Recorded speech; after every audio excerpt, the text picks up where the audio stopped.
heart. As we study the book of Proverbs and we look at the idea of the heart, we've asked the question, who are you?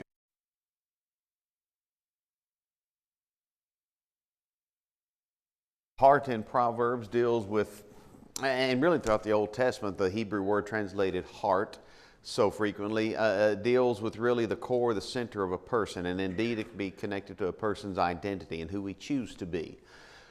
Those things being said, we began to close last time with Proverbs 3:5. Trust in the Lord with all thine heart, lean not to thine own understanding. With every fiber of your being, with everything that you are, with every part of your identity, let it be a trust in the Lord. In all thy ways acknowledge Him. Not I've got this, I'll do this. It's about what I want. I'm going to find my way. I'm going to trail my path. In all thy ways acknowledge Him. He shall direct thy paths. Be not wise in thine own eyes. Fear the Lord and depart from evil.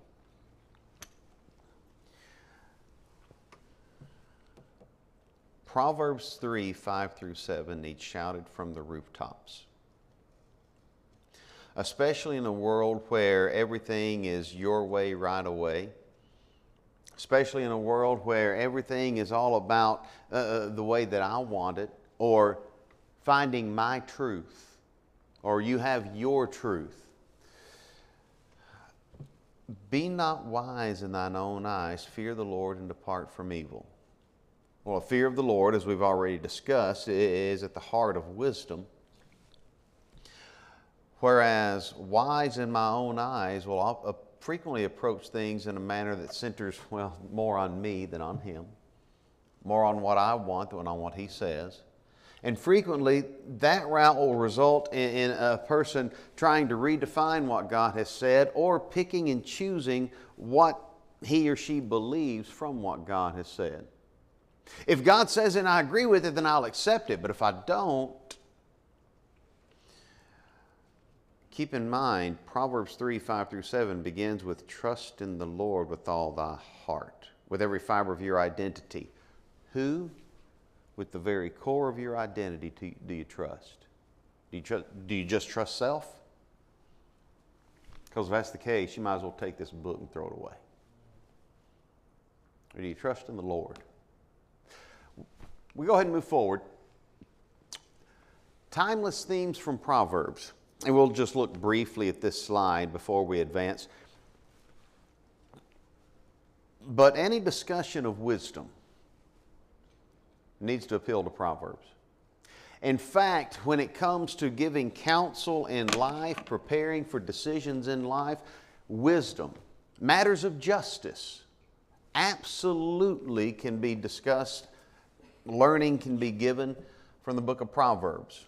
When it comes to integrity, a repeated theme in the book. Activity. Now, when we say activity, we've simplified that in a positive way. Instead of saying, don't be a lazy sluggard.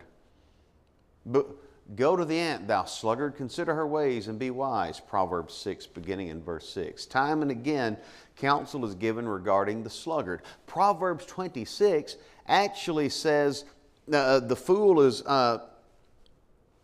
do you see a man who is wise in his own conceit? There's more hope of a fool than of him. And then later in that same chapter, Proverbs 26:11 says, the sluggard is wiser in his own eyes than 7 men that can render a reason. There's more hope for a fool than the person that's wise in his own eyes. And by the way, the person that's wise in his own eyes is going to be a sluggard. Arrogance is at the core of laziness. Activity. The book of Proverbs is going to hit time and again on the importance of being industrious, if you will, on not being the one that lays back. As a door turneth upon his hinges, so does a sluggard upon his bed, Proverbs 26. A door turns on its hinges like this, right? A sluggard turns on his bed like this. Hits the alarm clock and rolls back over. And no, he didn't have an alarm clock back in Solomon's day, but you get the idea, just rolling and turning and staying in bed. A door doesn't go anywhere but on the hinge. Sluggard doesn't go many places either. Finance, another topic to be discussed in the book of Proverbs. Anytime you see the word riches, look at this passage in terms of counsel regarding finance. Now, there are going to be times that it's a warning against exalting riches, but there are going to be times when it's counsel regarding how to manage. Or the word poverty. Likewise, there are going to be times that this is counsel regarding how to treat the poor, how to approach those that are in poverty, but there are times that there's going to be counsel regarding proper stewardship. So finance, numerous passages of the book of Proverbs are going to hit on the idea of finance. Leadership. Anytime you read the word king, anytime you read the word prince in the book of Proverbs, instead of allowing the mind to stay isolated just on the idea of a monarchy, the idea of that sort of a government system, think leadership. A king is a leader. A prince is a leader.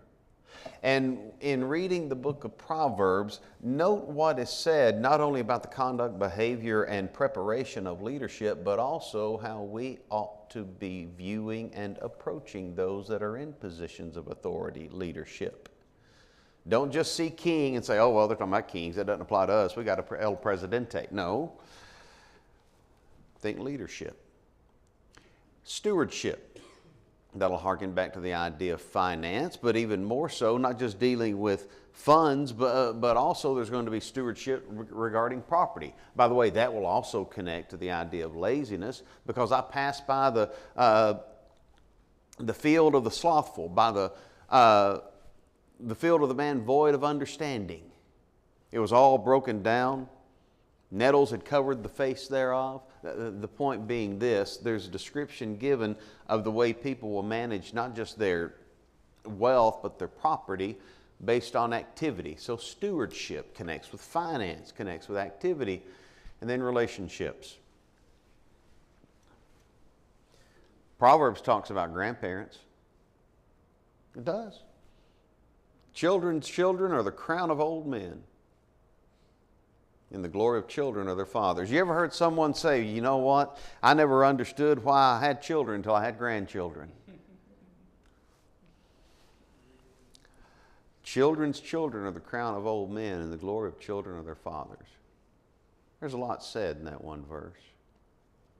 Isn't it interesting how old men will glory in their grandchildren while their children were glorying in them? There's actually a bit of sadness there. A lot of truth. Relationships. Proverbs not only hits on the idea of grandparents and grandchildren, father and son, parent-child, husband-wife. Who would you court? Who would you allow as a suitor? How should you treat your neighbor? How should you treat your employee or your servant? How should you treat the servant of someone else? Slander not a servant before his master.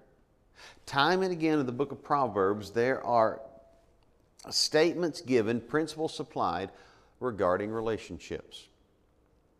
I guarantee you, if more of us parents would instill the truths from Proverbs about how to treat a spouse, then we would live it in front of our children better, and we would instill in them the kind of spouse they need to find.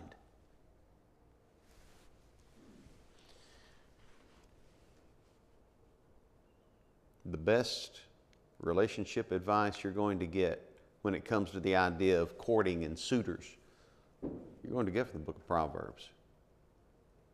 You're going to find the kind of young man a boy should aspire to be, the kind of young lady a girl should aspire to be, and there are also going to be numerous descriptions of the kind of wife you don't want your son to have, so ladies, don't be her. And the kind of husband you don't want your daughter to have, so dads, don't you act like that loser. relationships. Oh, Proverbs. It hits in every facet of life. And yes, our relationship with God. Now let's move forward. In looking at the book of Proverbs, there are going to be some things that we have to keep in mind. And if there's a key word to this, it's going to be the idea of general. Why do we say that? Well, let's talk about intelligent interpretation. Because in looking at the book of Proverbs, common sense is required in order to discern what's actually being conveyed. For instance, we need to use common sense to discern the figurative from the literal. You take a look at Proverbs 15:19. The way of the wicked is as a hedge of thorns. We've been removing holly bushes from in front of a house. Anyone ever played in holly bushes? Mm-hmm. You know, that sounds like a good Christmas gift, doesn't it? Hey, go play in the holly bushes. The way of the wicked is as a hedge of thorns. The idea being the way of the wicked is going to be difficult. The idea is not literally, if you're wicked, you're going to have literal thorns in the road. It's figurative, not literal. The way of the wicked is as a hedge of thorns, but the way, that is the highway or the path of the upright, is made plain or made clear. Don't take it literally. If we take it literally, then we take for granted that the way of the righteous is always clear and easy. There are no obstacles, no speed bumps. There's never even anyone going slow in the passing lane and blocking traffic. The way of the righteous is made plain. That means the way of the righteous is going to be clear in terms of where he ought to go. He's going to have a good view of what he ought to be doing, but that doesn't mean the road's going to be easy. Or you think about Proverbs 21, verse 22.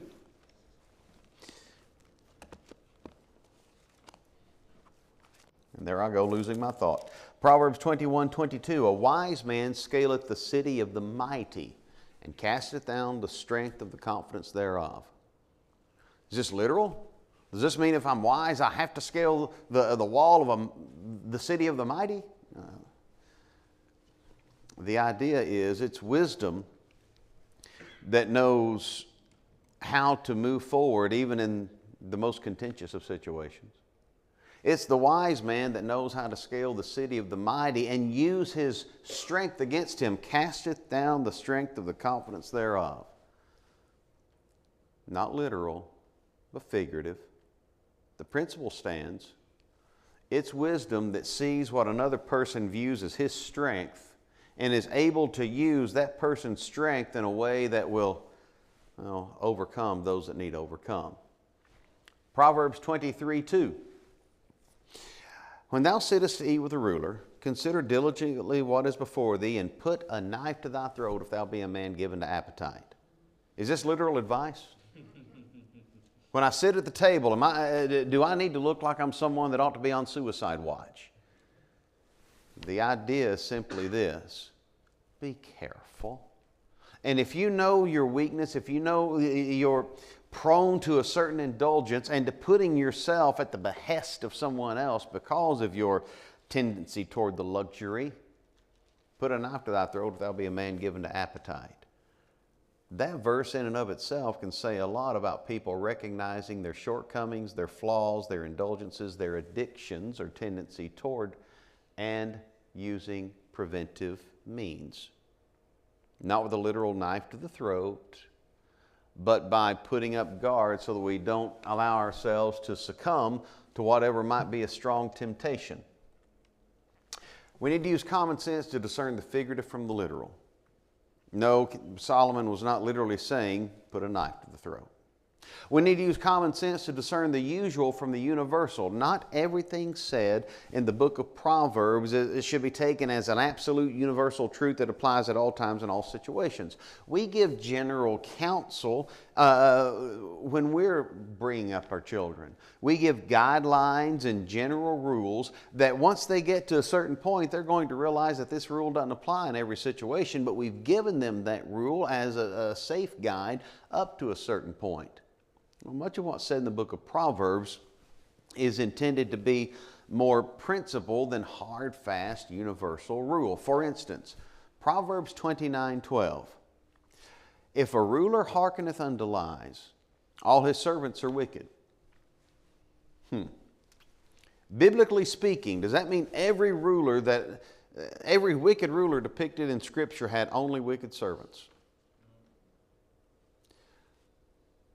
King Saul, did he hearken unto lies? Oh, yes. He hearkened unto lies about David. In fact, David would bring to view the idea that Saul had been listening to what others said negatively about David. Saul was listening, literally hearkening unto lies. Question: did Saul have any righteous servants? David was one. His son Jonathan was another. Now, how hard is it for us to think biblically or historically about examples of rulers that would only listen to lies and they were only surrounded by wicked counsel? Well, there are plenty of examples. But we need to be careful about taking that as a hard and fast rule. Or you think about Proverbs 15:25. The Lord will destroy the house of the proud, but He will establish the border of the widow. Has every proud man's house always come to naught and been destroyed in his lifetime? No. Has every underprivileged, every person lacking, has every widow always had her needs supplied? No, there have been times when fairness just wasn't needed in this life. What's being described here is a generality. It's that which is usual or general. It's not intended to be that which is universal. And the reason that's going to be important is if we take these to be absolutes, then we start reverse engineering certain conclusions. We'll take for granted that any widow that's suffering must have been unrighteous. Or we'll take for granted that anyone whose house seems to be established and being upheld, well, he must not be proud. No, there are some proud folks whose houses haven't fallen yet. The point here is advice to have the right mindset toward pride and toward the underprivileged, the less fortunate, as we so often say it. Proverbs 15:19, we've already referred to it. The way of the wicked is as a hedge of thorns, but the way of the righteous is made plain. Again, this is a usual truth. It's not a guarantee. It's not a universal on all occasions. And if we try to use it as a universal, then we'll make the mistake of saying, well, if a person's way is hard, if it seems like every other day there's difficulty, then this person must be bringing it upon himself. Are there times when people bring hard times upon themselves? Absolutely. We could ask for examples, but we'd be here until next Wednesday. Are there times when people face difficulty after difficulty, but they did not bring it upon themselves? Two examples from Scripture of individuals who faced sorrow after sorrow for doing what was right. The first, chronologically, would be a fellow named Job. Job suffered not because he was unrighteous, but because he was righteous. The other was a man who, before he was born, was described as a man of sorrows. Isaiah 53, Jesus. We need to be careful about assuming that just because a person's way is hard and difficult, that person brought it upon himself. Although we do need to realize that when we make foolish, wicked decisions, we do put ourselves in a situation where we're bringing difficulty upon ourselves. Proverbs 22:4. Here's another one that is a usual, not to be taken as a universal. By humility and the fear of the Lord are riches and honor and life. Which means if I'm humble and I fear the Lord, then I'll have riches, I'll have honor, and I'll have a long life. And if my life get cut short, or if I'm poor, then I must not fear God enough. Is that the case? Let's go back to Jesus. Foxes have holes, birds of the air have nests, but the Son of Man hath not where to lay his head. Was he rich in this life? Or in this world's goods, so to speak? Or we think about the idea of riches, honor, and life, the idea of being long life or extended life. How old was Jesus when he went to Calvary? About 33. So did he not have humility or the fear of the Lord? When you read Proverbs, we're talking about generalities. An approach to life that can trust generally in a certain sort of outcome. We're not to dwell on the exceptions and say, oh, well, that's not always true, so I'm not going to listen to it. That'd be foolish. So, that's like saying, if you're teaching someone proper handling of a firearm, what's the finger rule? Don't you ever put that finger on the trigger unless you're ready to fire. Now, whether we're talking about target practice or hunting or self-defense, but you got a person that says, well, I did it one time and nothing went wrong. What would you call that person's line of reasoning? Arrogant? Deadly? Foolish? If we look at the book of Proverbs and say, well, that rule doesn't always apply, I'm not going to listen to it. Foolish. Arrogant. Deadly. Proverbs 22:6. Train up a child in the way that he should go. When he is old, he'll not depart from it. We will examine this in further depth down the road, but for now, the idea is not you bring up a child in the Lord's way and it's guaranteed that he's going to follow the Lord. No. The way that he should go refers to the way that he is bent. Short and sweet, bring up a child in the way that that child learns. The idea here is not discussing the path the child takes, or the idea is counseling parents regarding understanding your children. Dad, just because you think a certain way doesn't mean your son does, and it certainly doesn't mean your daughter does. Bring up a child in the way that he should go. In other words, bring up a child in the way that that child's bent. Teach in a way that that child will learn. So that when that child grows up, he'll remember what he's been taught. She'll remember what she's learned. It's not a guarantee that the child will not depart from the path that's been delivered. The idea is you train a child in the right way, because your goal is to keep that child from departing. By the way, there's also something to be said about bring up a child in the way that he should go. When he's old, he'll not depart from it. You train up a child in the way that child is able to learn, and that child will become a teenager and ultimately an adult who knows who he is and knows how he or she learns.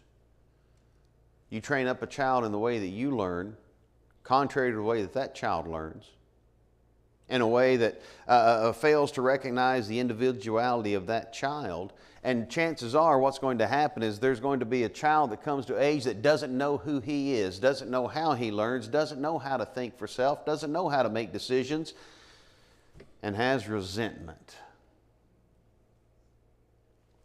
There's a lot that can be gleaned from Proverbs 22:6. But what cannot be gleaned is, well, if you brought him up in the church, he'd still be here. Usual, not universal. Proverbs 3:17 rather.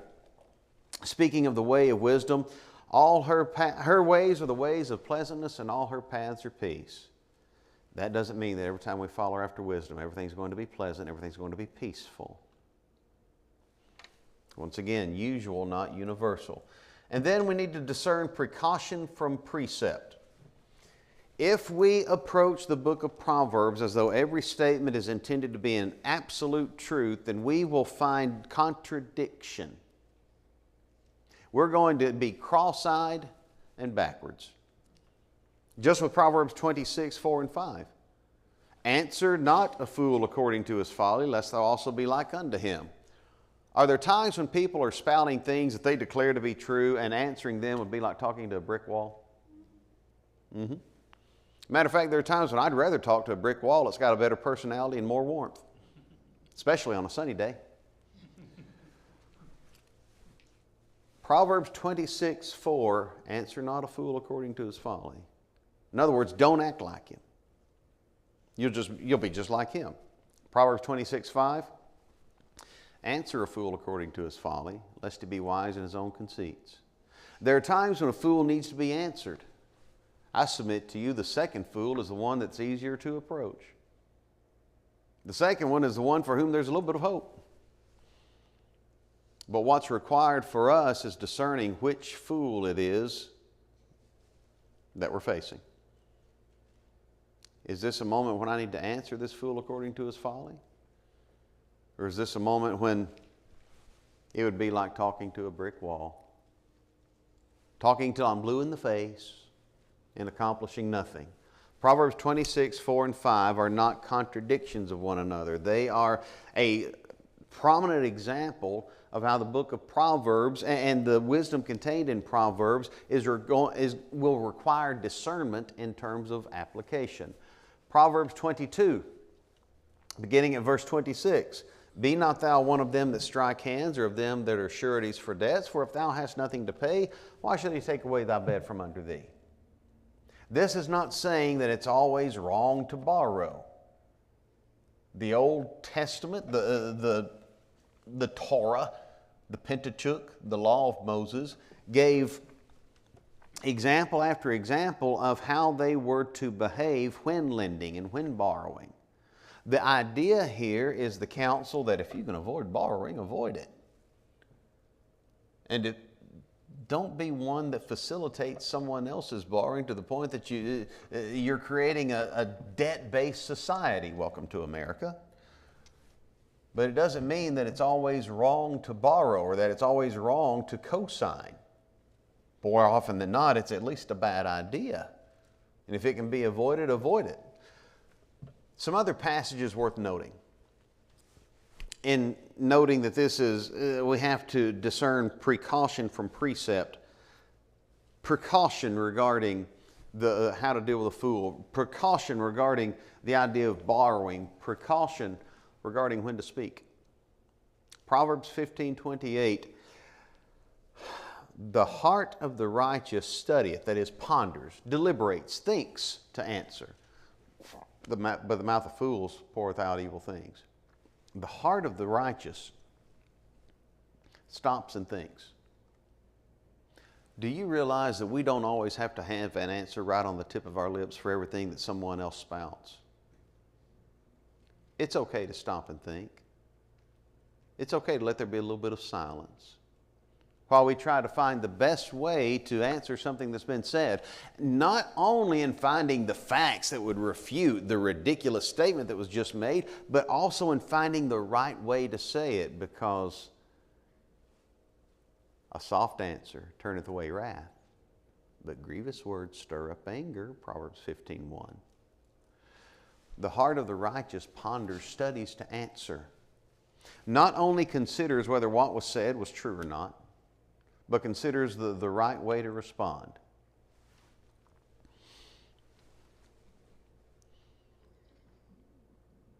It's okay to think about the accuracy of the thing that was said. It's okay to deliberate and ponder and not accept every statement that's made. It's also okay to make sure that we are practicing understanding to the point that we're listening to what folks are saying, and instead of just deciding is this right or wrong, we're also endeavoring to ask, why does this person see things this way?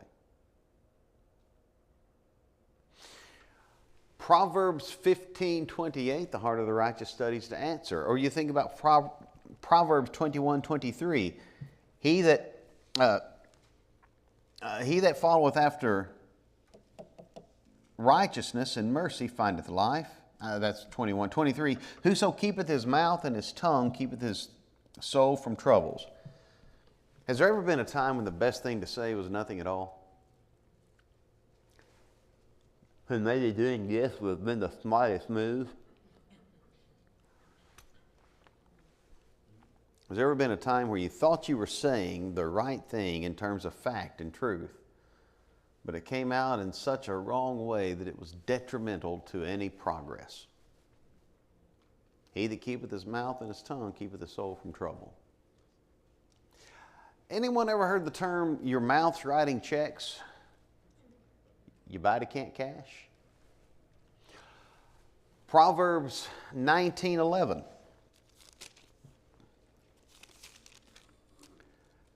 The discretion of a man deferreth his anger, but it's his glory to pass over a transgression. Does this mean that if you're wise, you'll never be angry? Matthew chapter 21, or even John chapter 2, what did Jesus do in the temple? To those tables with the livestock and the exorbitant exchange rates?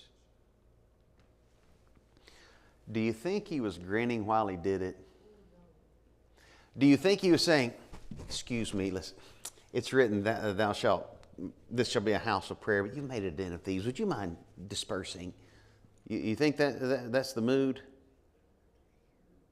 He made that scourge of ropes. Do you think he's just going, come on, let's move.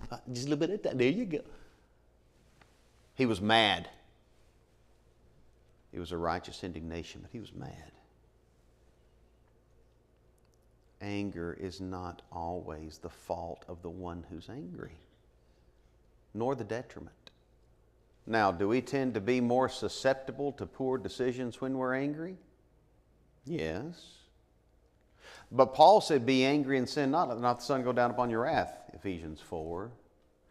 The reason all that's important is we come back to Proverbs 19:11. He that loveth, now let's go to Proverbs 19:11 rather. The discretion of a man deferreth his anger. It's his glory to pass over a transgression. Generally speaking, it's going to be better not to get mad, especially over little things. Anybody ever gotten mad over a little thing? Don't make me mad. Have you ever got mad over a little thing? Yeah. The discretion of a man deferreth his anger. The discretion of a man is willing to say, should this be bothering me? Should I get upset over this? Typically speaking, that's the question that gets asked about 5 minutes too late. The discretion of a man deferreth his anger. It's his glory to pass over a transgression. It's his glory to be the person that everyone else watching the situation unfold is thinking, oh, I would have been so irate. I would have responded this way and that way. But he handled it with such grace. Frequently, I've wanted to put my head in a hole like an ostrich when I responded with overreacted. And frequently, been thankful that my mind wasn't working just to give a quick answer whenever it seemed like I might be underreacting or held the peace. One more before we close for tonight. Proverbs 22:3. A prudent man foreseeth the evil and hideth himself, but the simple pass on and are punished. Does that mean that anyone that faces difficulty in the road or hardship, it must be a simple one? No, but generally speaking, the prudent man sees circumstances combining to a negative result and avoids it. But it's the simple that just keeps going and says that ever popular phrase, y'all watch this. So, intelligent interpretation. If we'll use common sense, then we can discern the figurative from the literal. We can discern from the usual from the universal, and we can also discern the precaution from precept. Honest hermeneutics in Proverbs. We're going to give a list. We'll leave this up for a minute, and we'll touch on it when next we meet. But for now, we need to look for the parable, not particulars. What happens if you take the parables of Jesus and try to make some sort of application over every minute detail? For instance, the sower went forth sowing and to sow.